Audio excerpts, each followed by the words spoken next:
A Father's Love, Episode 29, The Stand for Truth. Shadrach, Meshach and Abednego were three friends who stood their ground. How? I asked as I slowly took a seat on the edge of a chair. The king at the time made an image and commanded everyone to bow. Anybody who didn't bow would be killed in a hot fire.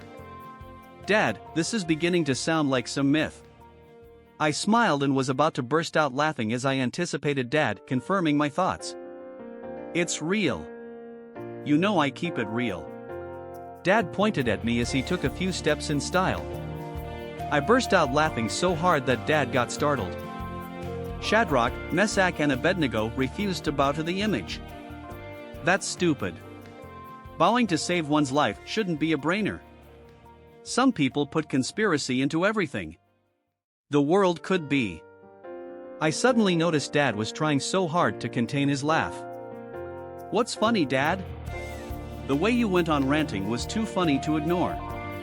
Bowing to something or someone is an act of submission. Some cultures believe that you don't bow to anything or anyone except God. Dad, your culture requires young people to bow to those older folks. Shouldn't you bow to only God? You're right.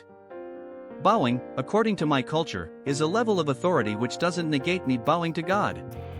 Just like you pledge allegiance to your country and it doesn't contradict your allegiance to God. So why don't you require me to bow to you? I challenged Dad. My perspective of respect has changed over the years. I won't stop you from bowing to me, but I look beyond that in my relationship with you. Dad said convincingly as I nodded slowly. Dad looked at me as if waiting for the go-ahead. You were talking about people that refused to bow and at the risk of losing their lives. These three young men were reported to the king, who summoned them. The king commanded them to bow, but they refused. The king instructed his personnel to prepare a burning fire, which they did and threw the young men into the fire. I became frozen on the spot with my eyes wide open. That's barbaric, I said. You have to remember this was over 3,000 years ago. A lot has changed between then and now. I just can't believe people could be that brutal. Just imagine a few thousand years from now, your descendants will look at some things you're doing now and call it barbaric. Things like what? Wars, rape, animal brutality, and so much more. I got you, Dad. The king and his entourage went to see the remains of the three young men, but something strange happened. Firefighters put off the fire? Dad and I burst out a loud laugh. Eventually, we got ourselves together.